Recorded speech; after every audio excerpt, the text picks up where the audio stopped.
How y'all doing, baby? It's Wednesday. It's hump day, baby. Halfway through by the time you see this video, which is, oh shit, it's almost 4 o'clock. He's going to get up late. Hell, this day's already over with. You only got Thursday, Friday. We skied out early on Friday. You only got to deal with this shit one more day. We'll be right into that weekend, so get the beer on the bud and all that stuff ready for the weekend, and we'll have a fine time then. It is freezing cold in the center of the country, I understand in the news, so wherever you are, I know, Marianne McLaughlin, I know you're up there in the middle of that shit, and I know everybody on the East Coast over there, Donna Batacosi and Karen Cormier and Tammy, all of them people over there are going to get hit with this shit pretty soon, and I feel for y'all. It's cold down here, and it's only in the 50s, baby, and it's already dead of winter for me, and that's as far as I want it to go. Anyway, let's get into, I got some mail, baby. Esther Ramirez sent me a package, came today, and it had cookies, baby, about 2 dozen gourmet cookies. And she sent me a beautiful little card. Here's to another year of being awesome. And it says, happy birthday, John. And I want you to, Esther is from Richmond, Virginia. I'm going to get that in there closer. Esther's been with us a while because that's me. And look at the size of that beard. Esther has been with us a while. Esther made this card for me, and I appreciate it very much. Esther has her own little card thing going. Sendoutcards.com. Yes, that's what Esther does, I think. Esther, thank you very much, darling. The cookies are already... Oh, this package ain't open, but the other one is already. It didn't last long before when it got home. And I got another package. I got a package from Eva Adams in Berlin, Germany. And I told y'all we have Blue Dot family members all over in the Netherlands. We have them in Great Britain, in Japan, in Germany, Australia, Scotland. I mean, baby, we're world. This family stretches a lot. But Eva Adams sent me. Eva is the one that sang one of the songs that I think Lauren Meyer wrote. She sang that song at the Brandenburg Gate last year, and it was such. This is her. Let me see if I can get that up here. That is Eva Adams, and this is her album, and it's Somewhere Over the Rainbow, and she sings that and several other songs. In the meantime, what could it be? The Winter is Wide, My Funny Valentine. There's several on here that I really recognize. When I've got it, me and Mama plugged it in. We listened to the whole album, Eva, as we sat there at the table, taking in today's news. Very beautiful voice, Eva, and we really appreciate that. I've been so lucky to meet so many artists that I've been lucky enough to meet. Buddy Davis, Zach Hendricks, Madeline Bell. And now I have Eva Adams to my list. You know, this family includes so many, and it means so much to us when people reach out, and especially people that I would admire.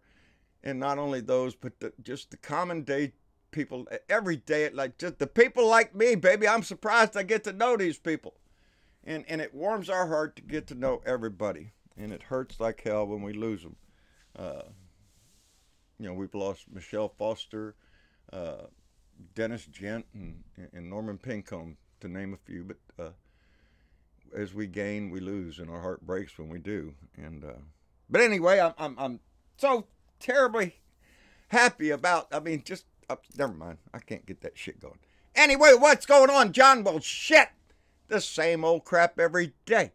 Yesterday, we had all the chiefs of all our intel committees come out and address the Senate Intel Committee. And by the way, me and Dennis Valadez there and on Discord here, we're just talking about how the GOP is stalling putting members on all these committees since we took over the House, you know, because if they stall, well, then the investigations are stalled, that the Mueller report might be stalled. Any way they can obstruct shit, they're going to do it. And now they're holding back on making committee appointments. You know, didn't have no problem when y'all was in charge. Why don't you just like take a few people off and leave everybody there? No. We got to think about it. They got to think about it. That's all this shit has all... Dennis and I were just talking about his plan that if he can just take all this bundle of wax shit that he's got going on and pause and delay it as much as he can keep his next 2 years. That's what he's banking on, that he can just delay everything. Mueller wants to talk to him. Well, we'll talk about it. Let's negotiate. Let's think about it and all this other shit. Let's stretch this crap out as long as we can. And as long as it does, our country suffers while that man is in our house. The Senate Intel Committee was informed about the threat assessment. The worldwide threat assessment. What's happening in the world? And they went right down the list, baby. They talked about ISIS is still active with thousands of active members that could act at any time, and they have done that recently. So no, ISIS is not defeated. No, Donnie's out there running his mouth about that shit, and that's why they show themselves. That's how come that bomb blast killed 4. It's because Donnie ran his mouth, bragged about how good we are.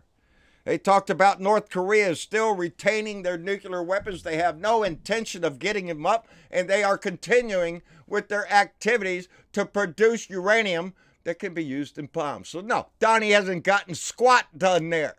They talked about Iran is still continuing to abide by the agreement that we made, even though we backed out, even though Donnie pulled us out of the nuclear Iran deal that included a lot more countries than just us. They're still abiding by it. They talked about Russia's likely to target our 2020 election through the internet and everything, through social media. All that activity they did in 2018 is still happening now. Do you see Donnie doing anything about that? Hell no. They talked about climate change, how that is threatening our defense and our country. They gave out a whole assessment of what's wrong and what the reality is in our world. What did Donnie respond? Donnie comes out with another tweet storm this morning. Oh, the sky is beautiful. The sun is coming out, and North Korea is never, we don't have to worry about them. ISIS is defeated. And Iran, they're still trying to kill everybody on the planet. That's what Donnie is. Donnie comes out that he tries to badmouth everything. He says that they are all wrong. That the intel chiefs are wrong. They're passive and naive. And they perhaps intelligence should go back to school. This from a guy that bought his diploma from the Wharton School of Finance, who can't spell global warming. He calls it global whamming. He can't spell hamburger. He's giving those all covfefe, baby, covfefe. It's a new word. Look it up. Because of his ignorance that he tries to spill upon this country, that these morons in the Republican Party seem to soak it up. He came out with his little tweet storm, but there was 2 things he didn't address in his little tweet storm. You guessed it, baby. Russia and climate change. No, he didn't touch them. There ain't nothing going on there, nothing to talk about. Climate change, that's just a hoax. Look at that. We need some global warming because, oh, look, it's cold down here. And the Russians, oh, baby, he ain't got nothing to say. He ain't got nothing to say about Russia. It's all collusion and no collusion illusion and all this bullshit that he has been spreading out of his mouth for 2 years. And now the White House is over there explaining away how it is that he met with Putin. It came out that we knew he met informally with Putin at the G20 last November. We knew that, but it was briefly. Well, comes to find out it was a lot longer. And there were no Americans in that room, just Putin and him. How many times does that man have to demonstrate that he is a traitor to this country? If he is not willing to tell our own intelligence services what was said in those meetings with him, then who do you think he's working for? Who do you think he's reporting to? He's not reporting to our systems, our intelligence systems. He's not reporting to the world, his constituents here in the United States. He's not working for us.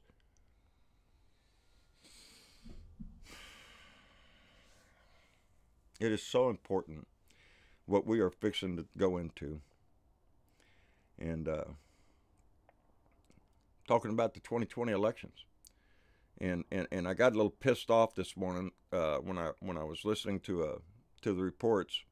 You know, we got 2 billionaires, Bloomberg and Schultz. 2 of them. 2 billionaires. One's going to run as an independent and try to get Donnie reelected, if he ain't in prison. And Bloomberg. And those 2 guys, it just amazes me that both of them are come out against universal health care. We can't do that. We can't. It's too expensive. You can't sell that to this, nation. They just can't handle it. They don't. Bullshit. Bullshit. How come every other country in the world, every civilized nation in this country can afford the health care for their citizens? How come they can do it and we can't? What is the big problem with figuring that out? 2 billionaires in this damn group, and both of them, no, we can't do that. We got to keep the insurance. Kiss my ass.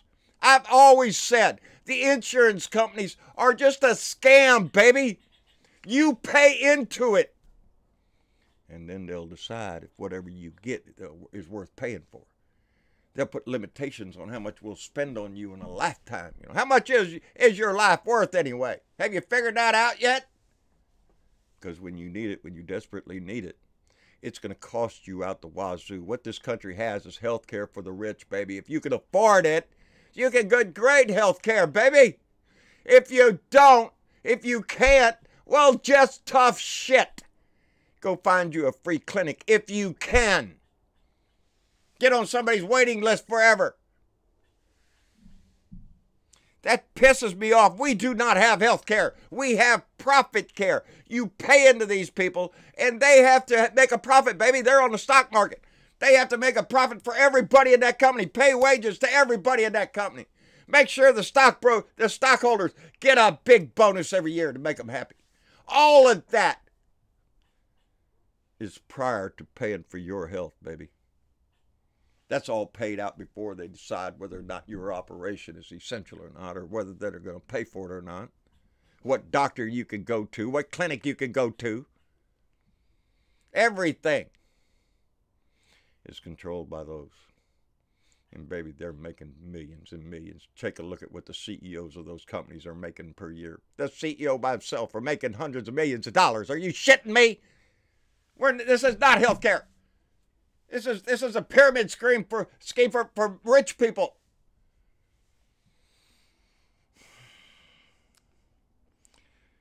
Dylan Hooley. I read a story as I was getting pissed off about this. He was a high school senior. And the story in the paper there is about how he cut back on his insulin because he has diabetes and he needs insulin. But he knew that his parents were in a desperate bind. His dad company, where his dad worked at a steel mill in Utah, they switched insurance companies on him. And what was costing, what was it, $60 a month for his insulin? Went to $800 a month for his insulin. Not a damn thing good. That kid knew that his parents were in desperate bind to come up with that $800 for his medicine, so he tried to cut back. It damn near cost him his life. Atrolet Worsom. I'm sorry I messed that up. She testified Tuesday in the Congress. She talked about her daughter, Antiva, was 22 years old the day she died because she could not afford her insulin. Insulin over the past couple of years has gone from $2,864 per year to $5,705 a year. That's an increase of $2,841 a year, doubling the price for that. Does it cost more to make it, John? Did they come up with a no? Nothing changed. Universal health care, baby, it means everything to a lot of people. Pre-existing conditions, oh, well, too bad, we can't cover you here. Everything in your life depends on your health. You ain't healthy, baby, you ain't going to have a life. And that is determined in this country a lot by who has how much money. And now we have politicians that want to lead us that are going to sit here and try to tell me that we can't do that here. Well, hell, they do it everywhere else. Are we ignorant? No, we're not ignorant. We're controlled by people like that who try to convince you it's the only system we have. Bullshit. Oh, well, you want to be a socialist, John? Hell yes, a democratic socialist. Yeah, I want you to have a hospital to go to. I want you to have a school for your kid. I want you to have highways down the road. That's socialism. That's what created our society. We are a benevolent nation, supposedly. We're supposed to care about all of our citizens, but we don't, baby. Got mucho dinero? You got some money, baby? What's wrong with him? Money out the wazoo. Oh, rush him in here. Remember that old commercial? What's wrong with him? He's got money out the wazoo. Well, let's take good care of him. I get on this every once in a while because it just pisses me off. Because we are constantly bombarded by people who telling us why. Where are you going to get the money for that, John? Where are you going to pay for that? Well, A, you won't have insurance premiums anymore. Maybe your taxes, maybe that same amount will go in your taxes, but you'll get a better deal. Anybody want to kick off their Medicare and get rid of it? No. It's the most popular medical system in this country. So why don't we just take that idea and run with it? No, we can't do that because that would these CEOs of the insurance companies wouldn't get their millions of dollars. And they got the eyeball on that new yacht next year. You know, trying to keep up with the bosses and shit like that. That's who we benefit in this country. That's where our medical costs go.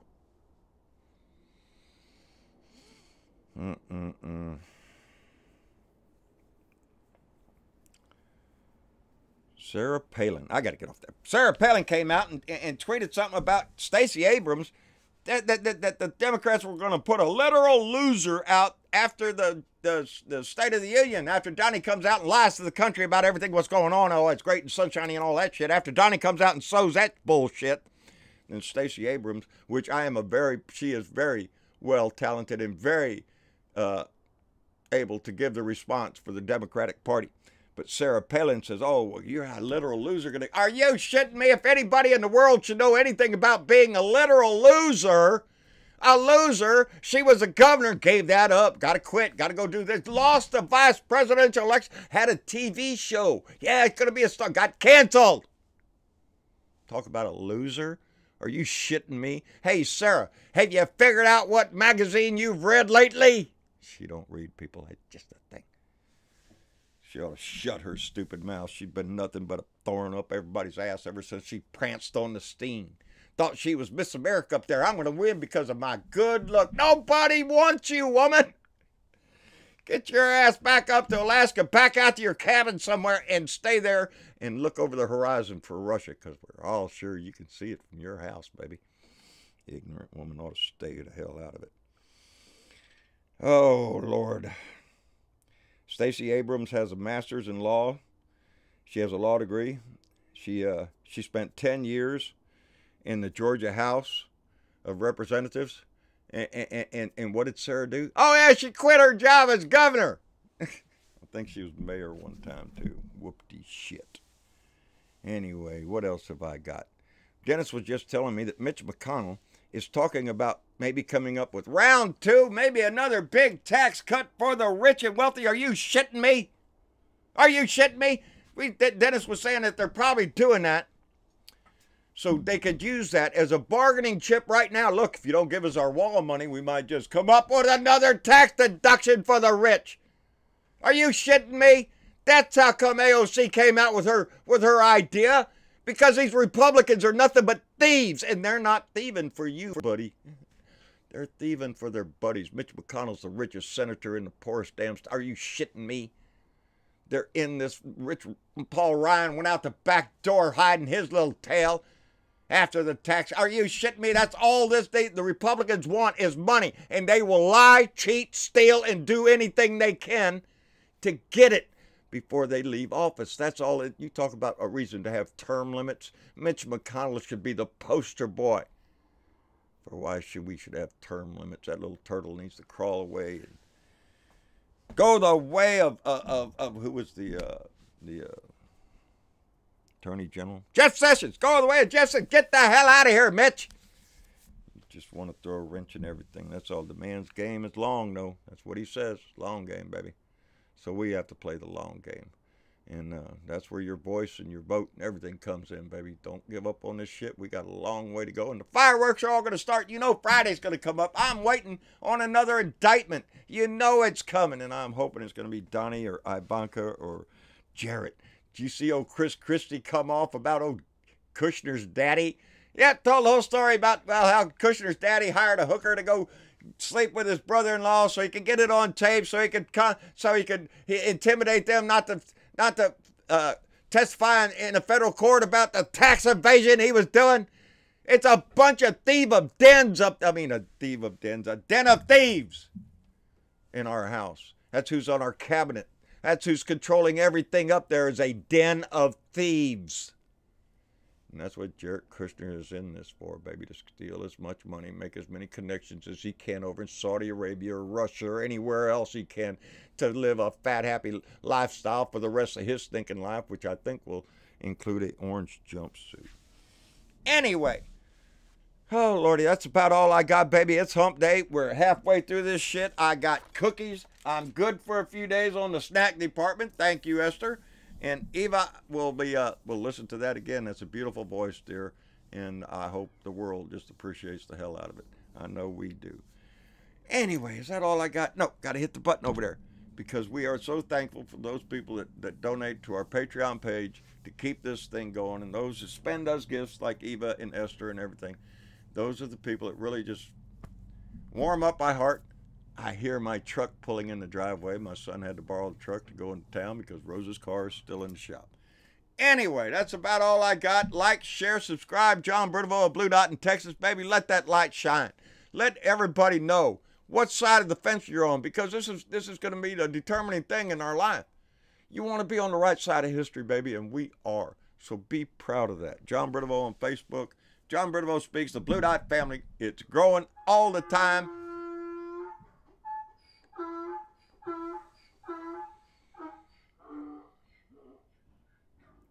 That's my Jenny.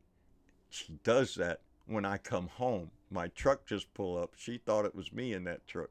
Or that just... She's just like the dogs when I come home. She likes to bay out there. The dog's gotten her to doing it, but I hope you enjoyed that. That's my sweet Jenny, my donkey. Anyway, John Bernaville Speaks, Blue Dot family. Go by there and join the family. There's always things to do over there. There's always information coming out, and be active on it. Be in discussions. It's great to do. John Bernaville, or no, at Blue Dot in Texas. At Blue Dot in Texas on Twitter. Anywhere else out my truck window. Woo! I got to learn that better. Seems after 2 years of doing it, would just fall out of my mouth. But it ain't always that easy, baby. Y'all take care. I'll see you on Friday, so have it ready. Oh, yeah, that reminds me. Somebody on YouTube asked me, say, John, what about that pipe you got there? And he asked me, did I ever smoke a pipe? And to answer that question, I'm going to tell you a little story real quick. When I was 21 years old, I worked in a pipe and tobacco shop out in Cupertino, California, learning how to blend tobaccos for pipe smokers. We had raw tobacco. We would blend in a big old bowl and adjust it to whatever a customer wanted. I smoked a pipe for many years. This is a Denmark. It is, in 1972, it cost about $60, and it's very expensive. This is my Canadian. I had a collection of about 60 pipes. I don't have many more. This is a Canadian. Let me get that in the shot over here. Oh, I'm over here. And the reason that is a very expensive pipe because of the shaft here. When they're making them, this will break, and then they'll shorten the bowl a little bit and put a rubber thing on there and call it a bulldog. But this Sheraton, it's hard to get one with a long shank like that. This pipe I smoked in my first pipe smoking contest. And in a pipe smoking contest, international law or sanctions, you get 3 grams of tobacco, you get 2 matches and a tamper, you get 1 minute to use both matches, and then after that it's just, well, how long can you keep that pipe lit? And I did a little over an hour on my pipe, and which came nowhere near to, I think, the 2 hours and 30-something minutes, I guess, the guy that won that contest. But yes, I smoked a pipe for years. I've slowed down a bit. I very seldom light one anymore. It's, you know, one of them health things going on and all that shit. But yes. To answer your question, I have smoked a pipe for many years, and I still have a lot of my pipes in my collection. And you got to do something. Cigarettes will kill you, so smoke a pipe or some shit. Anyway, any excuse will do. Anyway, personal story. Y'all have fun with that. We'll see y'all later. Bye.